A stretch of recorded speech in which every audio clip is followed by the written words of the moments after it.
ونستغفره ونؤمن به ونتوكل عليه ونعوذ بالله من شرور أنفسنا ومن سيئات أعمالنا من يهده الله فلا مضل له ومن يضلله فلا هادي له ونشهد أن لا إله إلا الله وحده لا شريك له ونشهد أن سيدنا وحبيبنا ومولانا محمدا عبده ورسوله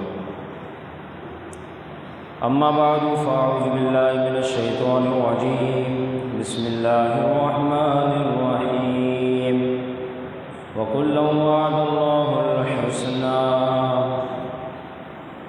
صدق الله العظيم وصدق رسوله النبي الكريم الأمين قال النبي صلى الله تعالى عليه وسلم من أبغض عمر فقد أبغضني ومن أحب عمر فقد أحبني أو كما قال النبي صلى الله تعالى عليه وسلم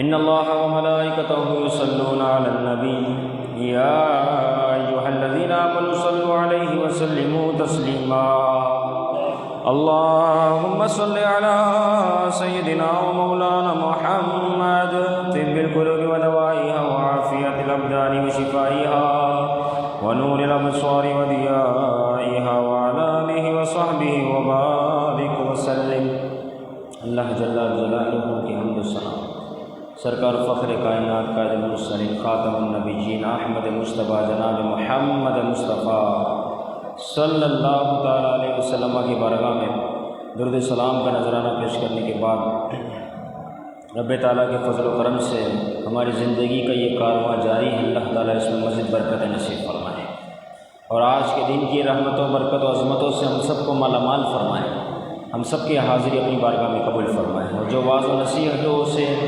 یاد رکھنے، عمل کرنے، دوسروں تک پہنچانے کی توفیق عطا فرمائے۔ یقیناً آج سے پہلے فرسٹ ذی الحجہ ایک بہت بڑا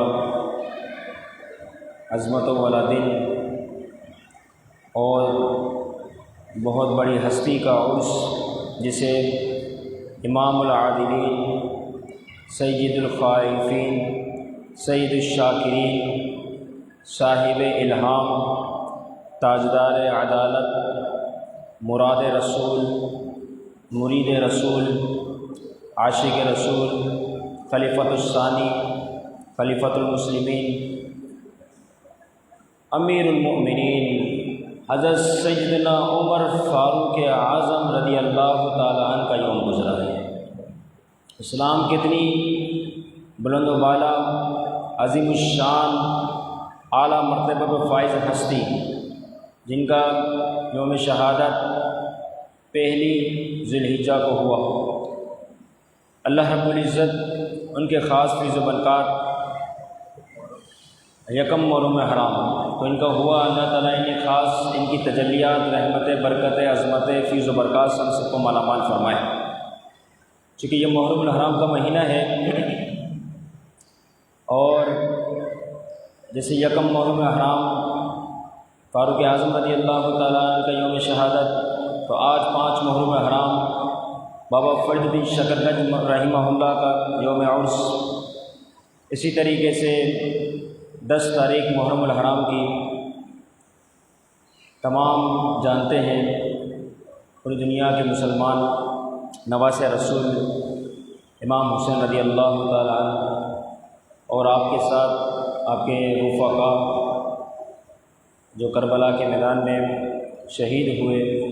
اس کے علاوہ بھی اس محرم الحرام کے مہینے میں دیگر مقدس ہستیوں کے عرس مبارکہ موجود ہیں۔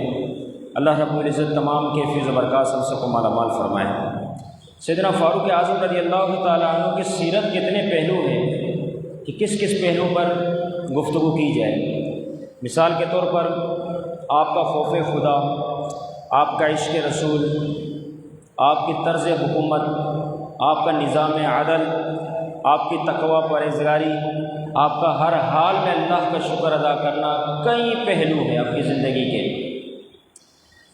اگر یوں دیکھا جائے تو اللہ رب العزت کی یہاں تو کتنا بلند و بالا مقام و مرتبہ ہے۔ معراج کی شب حضور علیہ الصلوۃ والسلام نے ایک محل دیکھا، فرمایا لیمن ھذا القصر، یہ محل کس شخص کا ہے؟ تو جواب دیا گیا کہ یہ محل لرجل من العرب، کہ عرب کا ایک شخص ہے اس کا یہ ہے محل ہے۔ حضور نے فرمایا انا عربی، میں بھی عربی ہوں۔ پھر جواب دیا گیا کہ لرجل من القریش، یہ تو قریش کا ایک شخص ہے اس کا یہ محل ہے جنت میں۔ حضور فرما رہے ہیں، تو حضور علیہ الصلوۃ والسلام نے فرمایا انا کرشی، میں بھی کرشی ہوں، میں بھی قریش میں سے ہوں۔ پھر جواب دیا گیا یا رسول اللہ صلی اللہ علیہ وسلم انت محمد وہذا القصر لرجل من امت محمد، کہ اے اللہ کے حبیب علیہ الصلوۃ والسلام آپ تو محمد ہے اور آپ کی امت میں ایک شخص ہے، صالح شخص، اس کا یہ محل ہے۔ حضور علیہ الصلوۃ والسلام نے پھر فرمایا اس شخص کا نام کیا ہے؟ تو جواب دیا گیا اس شخص کا نام عمر بن خطاب ہے۔ تو میں یہ محل تو اس کا ہے۔ تو اللہ تعالیٰ نے آپ کو بے شمار شان و شوکت عطا فرمائی۔ خوف خدا کا یہ عالم تھا کہ ایک دن ایک موقع ایسا آیا کہ آپ کے پاس شہد کا پیالہ لایا گیا، آپ نے اسے اپنے قریب کیا، پھر اس کے بعد آپ نے اسے کسی اور کو دے دیا، زاروں قطار رونے لگے۔ پوچھا گیا کیا وجہ ہوئی؟ آپ نے جواب دیا کہ بات یہ ہے کہ اگر اس شہد کے پیالے کو میں پی لوں، اس کو استعمال کر لوں تو شہد کی مٹھاس تو ختم ہو جائے گی لیکن حساب باقی رہ جائے گا۔ کیسا خوف خدا اللہ رب العزت نے آپ کو عطا فرمایا۔ اگر یوں دیکھا جائے تو عشق رسول کا معاملہ ہو تو کیسا عشق رسول تھا، اللہ رب العزت کے محبوب علیہ الصلوۃ والسلام سے کیسی محبت تھی کہ ایک مرتبہ 2 سالن آپ کی بارگاہ میں پیش کیے گئے، ایک زیتون اور سرکہ، بظاہر ہمارے نزدیک بڑے معمولی 2 سالن۔ حضرت عمر فاروق رضی اللہ تعالیٰ عنہ نے دونوں سالنوں کی طرف دیکھا اور آپ نے فرمایا میں اسے تناول نہیں فرماؤں گا۔ پھر آپ زاروں قطار رونے لگے، پوچھا کیا ہوا، یہ رونے کا سبب؟ تو اس کے بعد آپ نے فرمایا کہ میں نے اپنی ساری زندگی اپنے حبیب علیہ الصلوۃ والسلام کو کبھی 2 سالن کھاتے ہوئے نہیں دیکھے۔ تو عمر تو حضور کی سنت کو زندہ کرے گا، تو کیسے ہو سکتا ہے کہ جس کام کو رسول اکرم نے نہ کیا ہو عمر اس کام کو کر لے؟ تو اس وجہ سے آپ نے 2 سالنوں کو چھوڑ دیا۔ اس کے علاوہ اگر یوں دیکھا جائے کہ عشق رسول کے کیا کیا معاملات تھے، تو ایک موقع ایسا بھی آیا کہ 2 شخص حضور علیہ الصلوۃ والسلام کی بارگاہ میں ایک مقدمہ لے کر گئے۔ حضور نے ایک کے حق میں فیصلہ سنایا، ایک کے خلاف فیصلہ ہوا۔ جس کے خلاف فیصلہ ہوا وہ فوراً سے حضرت فاروق اعظم رضی اللہ تعالیٰ عنہ کے دربار پہنچتا ہے۔ حضرت فاروق اعظم رضی اللہ تعالیٰ عنہ کی بارگاہ میں پہنچنے کے بعد چونکہ اس کے خلاف فیصلہ ہوا تو اس نے دوبارہ اپنا سارا معاملہ بیان کیا۔ اب جس کے حق میں فیصلہ ہوا تھا چند لمحوں میں وہ بھی حاضر ہو جاتا ہے۔ اب عمر کی عدالت ہے، اس میں دونوں شخص موجود ہے، جس کے حق میں رسول اکرم صلی اللہ تعالیٰ علیہ وسلم نے فیصلہ سنایا۔ اب وہ شخص کہتا ہے کہ اللہ کے حبیب نے میرے حق میں فیصلہ سنا دیا، یہ اللہ کے حبیب کے فیصلہ نہیں مان رہا اس لیے آپ کی عدالت میں آیا ہے۔ حضرت عمر نے جب ان الفاظ کو سنا بس سمجھ گئے، فوراً فرمایا تو یا رخ میں آ رہا ہوں، گئے آنن فانن ننگی تلوار لی اور اپنے حجرے مبارکہ سے باہر آئے۔ اس شخص کے جس نے رسول اکرم کے حکم کی مخالفت کی تھی، آپ علیہ الصلوۃ والسلام کے حکم کو نہ مانا، بلکہ حضرت عمر کے پاس آ گیا انصاف لینے کے لیے۔ حضرت عمر رضی اللہ تعالیٰ عنہ نے اپنے اس ننگی تلوار سے اس شخص کا سر قلم کر دیا۔ اس کے بعد آپ نے فرمایا کہ جو اللہ کے حبیب کا حکم نہ مانے عمر کی عدالت میں اس کا یہی فیصلہ ہے۔ تو نے اللہ کے حبیب کا حکم چھوڑ دیا اور آ رہا ہے میرے پاس انصاف کا تقاضا ہے، انصاف کی بات کرنے۔ اللہ کے حبیب نے جب تیرے بارے میں فیصلہ فرما دیا بات ختم۔ اب وہ دوسرا شخص تھا، وہ دوڑتے ہوئے رسول اکرم صلی اللہ تعالیٰ علیہ وسلم کی بارگاہ میں پہنچتا ہے اور کہتا ہے کہ عمر نے ایک مومن کو قتل کر دیا۔ آپ علیہ الصلوۃ والسلام نے بات سنی، فرمایا عمر اور مومن کو قتل؟ فرمایا ایسا ہو نہیں سکتا۔ فوراً اس موقع پر قرآن مجید کی آیت مبارکہ نازل ہوئی، فلا وربک لا یؤمنون حتی یحکموک فیما شجر بینہم، یعنی کہ وہ شخص ایمان والا ہے ہی نہیں جو پیارے محبوب کو حاکم بنائے اور اس کے باوجود حضور کا فیصلہ نہ مانے۔ فرمایا وہ مسلمان ہی نہیں ہے۔ تو عمر کی عدالت میں جو فیصلہ ہوا، عمر کے دربار میں جو فیصلہ ہوا وہ بھی آئینی حق اور سچ کا فیصلہ ہوا۔ تو حضور علیہ الصلوۃ والسلام نے آپ نے جو ہے اس قدر سچی محبت فرمائی، اور عمر کی وہ شان ہے کہ ان کی کیا اعلیٰ شان ہے کہ آپ کی رائے کے مطابق تو قرآن مجید کی کئی آیت مبارکہ کا نزول ہوا۔ ایک موقع تھا آپ نے اپنے پیارے محبوب علیہ الصلوۃ والسلام سے عرض کیا، رسول اللہ یہ مقام ابراہیم ہے، کیوں نہ ہم اس کو نماز کی جگہ بنا لیں۔ حضرت عمر یہ بات سوچ رہے ہیں، پھر حضور سے عرض کر رہے ہیں۔ آپ کا یہ عرض کرنا ہوا کیونکہ لوگ اپنی رائے پیش کرتے، حضرت عمر اپنی رائے پیش کرتے، قرآن مجید کی آیت مبارکہ حضرت عمر کی رائے کے مطابق نازل ہو جایا کرتی تھی۔ بس یہاں پر یہ بات سنی گئی، اللہ رب العزت نے قرآن مجید کی آیت مبارک نازل فرما دی، وَاتَّخِذُوا مِن مَّقَامِ إِبْرَاهِيمَ مُصَلًّى، ابراہیم علیہ الصلوۃ والسلام کے کھڑے ہونے کی جگہ کو نماز کی جگہ بناؤ۔ تو حضرت عمر رضی اللہ تعالیٰ عنہ کی زبان اقدس سے الفاظ نکلنے تھے، اللہ رب العزت نے قرآن مجید میں وحی کی صورت میں آیت مبارکہ نازل فرما دی۔ تو آپ کی رائے کے مطابق بھی کئی آیت مبارکہ کا نزول ہوا۔ اسی طریقے سے لوگ آپ کو دیکھتے تھے، خوف میں آ جاتے تھے، خائف ہو جاتے تھے اگر وہ غلط کام کر رہے ہوتے۔ جیسے ایک شخص نے آپ کو دیکھا گلی سے گزر رہا ہے، سامنے عمر فاروق موجود ہے، وہ آپ کی طرف آ رہے ہیں، اس شخص کے ہاتھ میں شراب کی بوتل ہے، سَيَذَّكَّرُ مَن يَخْشَىٰ۔ اب کیا ہوا کہ وہ شخص بوتل لیے ہوئے آگے بڑھ رہا ہے، جیسے آگے بڑھتا رہا، اب شراب کی بوتل ہے، سامنے عمر فاروق پر نظر پڑ گئی۔ اب کیا ہوگا؟ اب تو درے لگیں گے، اب موقع پہ کوڑے لگائے جائیں گے، اب موقع پہ گلی کے اوپر چوراہے پہ فیصلہ ہوگا۔ اب وہ شخص ڈر گیا، کانپنے لگا اور دل ہی دل میں دعا کرنے لگا، اے اللہ آج مجھے بچا لے، عمر کے قہر و غضب سے بچا لے، مولا آئندہ کبھی شراب نہیں پیوں گا۔ ساتھ یہ دعا کر رہے حضرت عمر نے پوچھ لیا ہاتھ میں کیا ہے؟ کپڑے کی جو ہاتھ میں کپڑا ہے اس کے اندر بوتل ہے۔ اب حضرت عمر نے پوچھ لیا ہاتھ میں کیا ہے؟ اب وہ اس پہ کب کبھی تاری ہے، دل میں تو استغفار پیش کر رہا ہے، ساتھ میں زبان سے کہہ دیا کہ اے عمر اس میں تو سرکہ ہے۔ حضرت عمر نے فرمایا اچھا، اب وہ زمانہ ایسا نہ تھا کہ زبان سے نکل کے بس مان لیا جائے، فرمایا نہیں ثبوت پیش کر، سرکہ ہے نا، حالانکہ وہ شراب تھی۔ اب وہ شخص اس پہ کب کبھی تاری ہے کہ کیا ہوگا، لیکن استغفار رب کی بارگاہ میں پیش کر رہا ہے، اور میرے رب کی بارگاہ میں جو سچے دل سے استغفار پیش کرے میرا رب اس استغفار کو قبول فرماتا ہے، اس سے راضی ہوتا ہے، ساتھ ہی ساتھ اس کے اس برے عمل پر ہمیشہ کے لیے پردہ فرما دیتا ہے۔ اب وہ کسی پر عیاں نہیں ہونے دیتا۔ اب اس شخص کی توبہ قبول ہوئی۔ اب جیسے اس بوتل کو حضرت عمر کی بارگاہ میں پیش کیا گیا، دیکھنے والوں نے دیکھا کہ پہلے یہ توبہ استغفار سے پہلے شراب تھی، اب یہ سرکے میں تبدیل ہو چکی ہے، اب حقیقت میں سرکہ بن چکی۔ خوف خدا معاملہ اتنا سخت ہے، جو بندہ خود خوف خدا کا عاری ہو، جو خود خوف خدا رکھنے والا ہو، تو یقیناً وہ اپنے رعایوں کو بھی اسی جانب لگاتا ہے، اور اس کی رعایت بھی جان لیتی ہے کہ یہاں پر فیصلہ فوراً ہونا ہے۔ آپ کے طرز حکومت کی اگر بات کی جائے، آپ نے کیسی طرز حکومت کی؟ آپ نے اپنے گورنروں کو واضح طور پہ پیغام دیا کہ تم میں سے کوئی بھی گورنر جس کو میں گورنری عطا کروں وہ ریشمی کپڑا نہ پہنے، ترکی گھوڑے نہ رکھے، گھر کے باہر دربان نہ رکھے، اس کے علاوہ چوتھی شرط فرمایا تیری جائیداد زیادہ نہیں ہونی چاہیے۔ کیسی کیسی شرائط لگائی تھی؟ فرمایا مسلمانوں کا پیسہ ہے، یہ مسلمانوں کا ٹیکس ہے، کیسے ممکن ہے، کیسے تو اپنے ذات کے لیے استعمال کر۔ اور آپ کے اس دور خلافت میں بڑے بڑے اس قسم کے گورنر رہے، یہی تو وہ خوف خدا تھا جس کے بارے میں آپ فرماتے ہیں کہ اگر فرات کے کنارے پر کوئی کتا بھوک پیاس سے مرتا ہے تو بروز محشر عمر عمر کا اس کو بھی حساب ہوگا، اور عمر کو اس بارے میں جواب دینا ہوگا کہ وہ فرات کے کنارے جو کتا مرا تو کیوں مرا۔ اسی طریقے سے ایک جگہ آپ رو رہے تھے، زاروں قطار رو رہے تھے، کسی نے پوچھ لیا کیا ہوا؟ آپ نے فرمایا کہ پل میں شگاف تھا، بکریاں چل رہی تھی، اچانک سے بکری جو ہے وہ سلپ ہوئی، گری اور اس کا پاؤں ٹوٹ گیا۔ اب بتاؤ میرا جسم اتنا نازک، کل بروز قیامت میرا رب اس بارے میں پوچھ لے گا کہ تیری حکومت تھی، اس بکری کی ٹانگ تیری حکومت میں ٹوٹی ہے، تو بتاؤ میں اس موقع پر رب تعالیٰ کو کیا جواب دوں گا؟ اب اندازہ لگائے کہ یہ طرز حکومت ہے، کتنا خوف خدا ہے۔ آپ نے اپنے گورنر کو کیسی وصیت کی ہوئی ہے، یہاں تک ایک وصیت کے بارے میں تو کیا شاندار معاملہ ہے کہ آپ جب کسی کو گورنر بناتے آزادی نہیں ملتی تھی اس کو، مال و دولت جائیداد، جیسے میں نے عرض کیا کہ 4 شرائط تو آپ کی پہلے تھی۔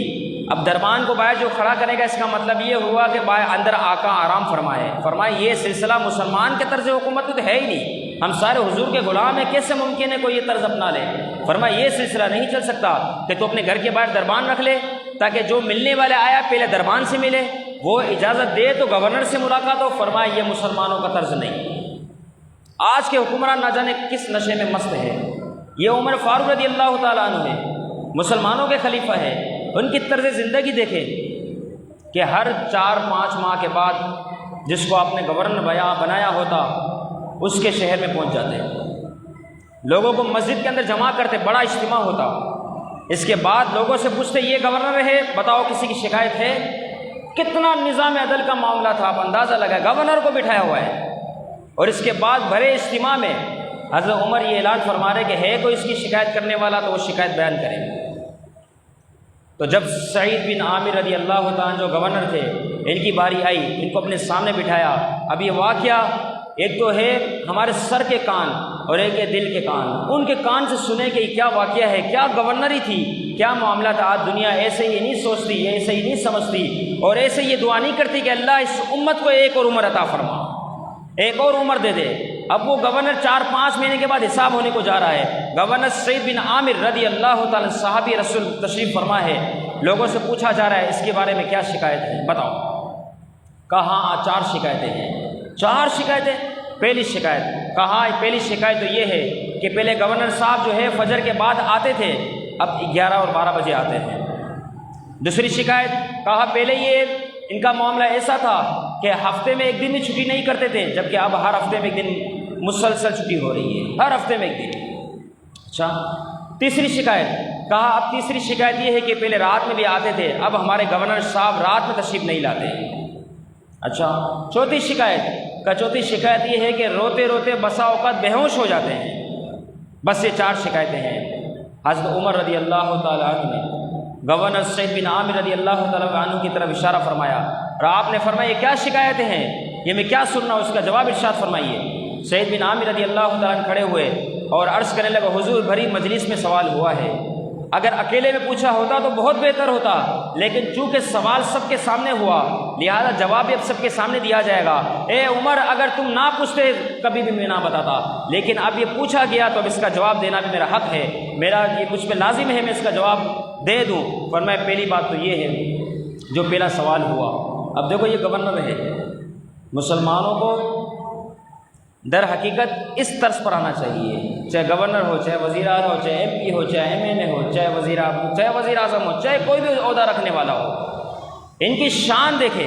سعید بن عامر رضی اللہ تعالیٰ نے ایک ایک شکایت کا ازالہ کرتے ہوئے جواب ارشاد فرما رہے۔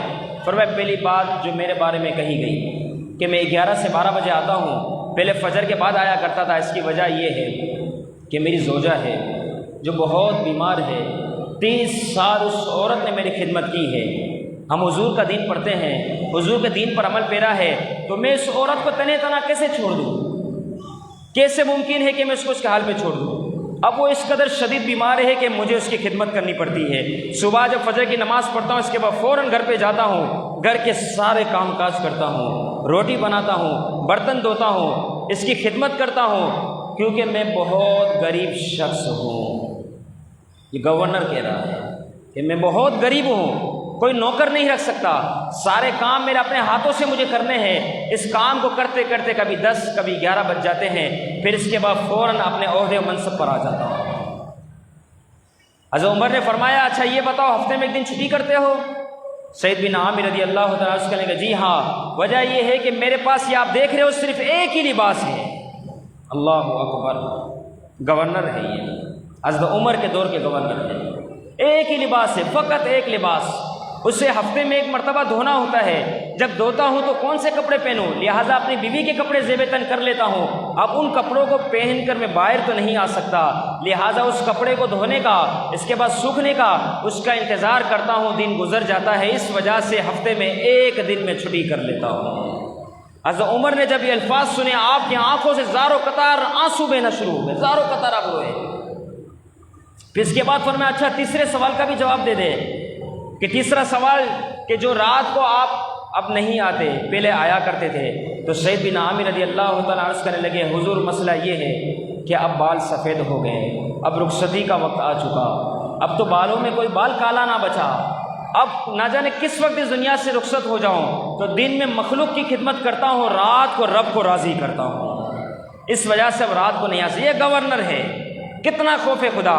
اس کے بعد حضرت عمر رضی اللہ تعالیٰ عنہ فرمانے لگے کہ وہ جو چوتھا سوال تھا اس کا جواب ارشاد فرما دے کہ آپ کے بارے میں یہ ہے کہ آپ روتے روتے بے ہوش ہو جاتے ہیں، یہ کیا بات ہو گئی؟ تو آپ فرمانے لگے سعید بن عامر رضی اللہ تعالیٰ عنہ کہ 40 سال بعد میں مسلمان ہوا ہوں، 40 سال کتنے گناہ کیے، اپنے رب کو ایک دن کا میں حساب نہیں دے سکتا، ایک دن کا، تو 40 سال کا حساب رب کی بارگاہ میں کیسے پیش کروں گا؟ بس جب یہ سوچتا ہوں تو زاروں قطار روتا ہوں اور روتے روتے بے ہوش ہو جاتا ہوں۔ یہ چاروں سوال کا آپ نے جواب ارشاد فرمائے۔ پھر انہی گورنر نے سعید بن عامر رضی اللہ تعالیٰ عنہ عرض کرنے لگے حضور آپ میرے لیے سزا کا اعلان فرمائیے۔ حضرت عمر رضی اللہ تعالیٰ عنہ زاروں قطار رو رہے ہیں، فرمایا تیرے لیے سزا، دعا کے لیے ہاتھوں کو اٹھایا، اے اللہ میرے اس سعید بن عامر جو انہوں نے جوابات ارشاد فرمائے جیسی ان کی گورنری ہے، اے اللہ امت محمدیہ کو ان کے جیسے اور گورنر عطا فرما، اور گورنر عطا فرما۔ تو آپ کی یہ شان تھی، آپ کا یہ حکومت کرنے کا طرز تھا کہ گورنروں کے پاس خود جایا کرتے تھے، ان سے بڑے مجمع میں عوام کے سامنے سوالات کیا کرتے تھے، تو یہی وہ وجہ تھی جس کی وجہ سے وہ کرپشن نہیں کر سکتا تھا، یہی وہ وجہ تھی جو کسی کے حق پہ ڈاکہ نہیں مار سکتا تھا، موقع پر فیصلہ، سب کے سامنے فیصلہ، کوئی ڈھکی چھپی بات نہیں۔ اور یہی وہ عمر ہے جس کے بارے میں یوں تو آپ سمجھ لیں کہ ان کی سیرت اتنی وسیع ہے، ہر پہلو پر اتنی گہرائی ہے کہ جس کے لیے اگر بندہ بولتا رہے تو گھنٹوں کیا، دن کیا، ہفتے کیا، مہینے ختم ہو جائے، لیکن آپ کی سیرت کے پہلو ختم نہیں ہو سکتے۔ الغرض یہی کہ یہی وہ عمر ہے جن کے بارے میں رسول اکرم صلی اللہ تعالیٰ علیہ وسلم نے فرمایا لو کان بعدی نبی جن لکان عمر، اگر میرے بعد کوئی نبی ہوتا تو عمر فاروق ہوتا۔ اس کے علاوہ ایک موقع پر آپ علیہ الصلوۃ والسلام نے فرمایا ان الحق ینطق علی لسان عمر، فرمایا عمر تو وہ ہے جس کی زبان پر حق بولتا ہے، عمر کی تو وہ شان ہے۔ اس کے علاوہ ایک موقع پر آپ علیہ الصلوۃ والسلام نے کچھ یوں فرمایا انی لانظر الی الشیاطین الانس والجن قد فروا من عمر، کہ میں دیکھ رہا ہوں، کون فرما رہا ہے؟ اللہ کے حبیب فرما رہے ہیں، فرمایا میں دیکھ رہا ہوں کہ انسانوں میں سے جو شیاطین ہے اور جنات میں سے جو شیاطین ہے وہ میرے عمر کو دیکھتے ہیں اور بھاگ جاتے ہیں، عمر کو دیکھتے ہیں اور بھاگ جاتے ہیں۔ عمر کی تو یہ شان خود رسول اکرم نے بیان فرمائی، اور آج ہم نے جن کے نام کے حوالے سے اس محفل کو سجایا، حضرت عمر فاروق رضی اللہ تعالیٰ نے اس کے بارے میں رسول اکرم صلی اللہ تعالیٰ علیہ وسلم نے ایک موقع پہ ارشاد فرمایا زینوا مجالسکم بصلاۃ علی وبذکر عمر، فرمایا اپنی محفلوں کو مجھ پر درود پاک پڑھ کر خوبصورت بناؤ اور ساتھ ہی ساتھ عمر بن خطاب کا ذکر کر کے خوبصورت بناؤ، یہ حضور کا فرمان ہے۔ اس لیے علاوہ ایک اور حدیث مبارکہ جس میں پیارے محبوب نے فرمایا من ابغض عمر فقط ابغضنی ومن احب عمر فقط احبنی، او کما قال نبی صلی اللہ علیہ وسلم، فرمایا جس نے میرے عمر سے محبت کی اس نے مجھ سے محبت کی، اور جس نے میرے عمر سے بغض رکھا اس نے در حقیقت مجھ سے بغض رکھا۔ اتنی روایتیں سیدنا عمر فاروق رضی اللہ تعالیٰ عنہ کے حوالے سے ہے۔ آخری بات کی طرف اگر آ جاؤ، جو اس کا پورا خلاصہ ہے، جو پورا نچوڑ ہے، یوں تو بہت ساری اور باتیں ہیں کہ آپ نے کس طریقے سے زندگی گزاری، اور آپ نے جو نکاح کروائے امام حسین رضی اللہ تعالیٰ عنہ کا حضرت شیربانو رضی اللہ تعالیٰ عنہ سے، ان کی کیا شان تھی، وہ ساری تفصیل اپنی جگہ پر، لیکن آخری میں یہ بات کرتا چلوں جو اس پورے بیان کا خلاصہ ہے، کیونکہ وقت کے دامن مزید گنجائش نہیں کہ مزید بات ہو سکے، وہ آخری بات یہ ہے، اور اسے خوب توجہ کے ساتھ سن لے، سمجھ لے، سیدنا عمر فاروق رضی اللہ تعالیٰ عنہ کی بات صحیح طرح ہمیں سمجھ میں آ جائے، آپ کی سیرت صحیح طرح ہمیں سمجھ میں آ جائے۔ فرمایا عمر کا دوست کافر ہو نہیں سکتا، اس کی تفصیل ہے۔ فیروز لولو نامی جب شخص آیا، اس نے آپ کو جو شہید کرنا چاہا اور آپ کو جو ہے وہ آپ کے اوپر حملہ کیا، پھر اس کے بعد 26 ذی الحجہ تھی اور پھر پہلی محرم کو آپ کی جو شہادت ہوئی، اسی حملے کی وجہ سے شہادت آپ کی واقع ہوئی۔ تو اس موقع پر جو آپ نے الفاظ ادا کیے تو فرمایا کہ عمر کا دوست کافر ہو نہیں سکتا، عمر کا دوست کافر ہو نہیں سکتا، اور عمر کا دشمن مسلمان ہو نہیں سکتا، عمر کا دشمن مسلمان ہو نہیں سکتا۔ اللہ رب العزت فاروق اعظم رضی اللہ تعالیٰ عنہ کی سیرت کاملہ پر ہمارے حکمرانوں کو عمل کرنے کی توفیق عطا فرمائے، اور ہمیں بھی ایسے عادل حکمران نصیب فرمائے، اور حضرت فاروق اعظم رضی اللہ تعالیٰ عنہ کے خاص فیض و برکات تجلیات سے ہم سب کو مالا مال فرمائے۔ وما علینا الا البلاغ۔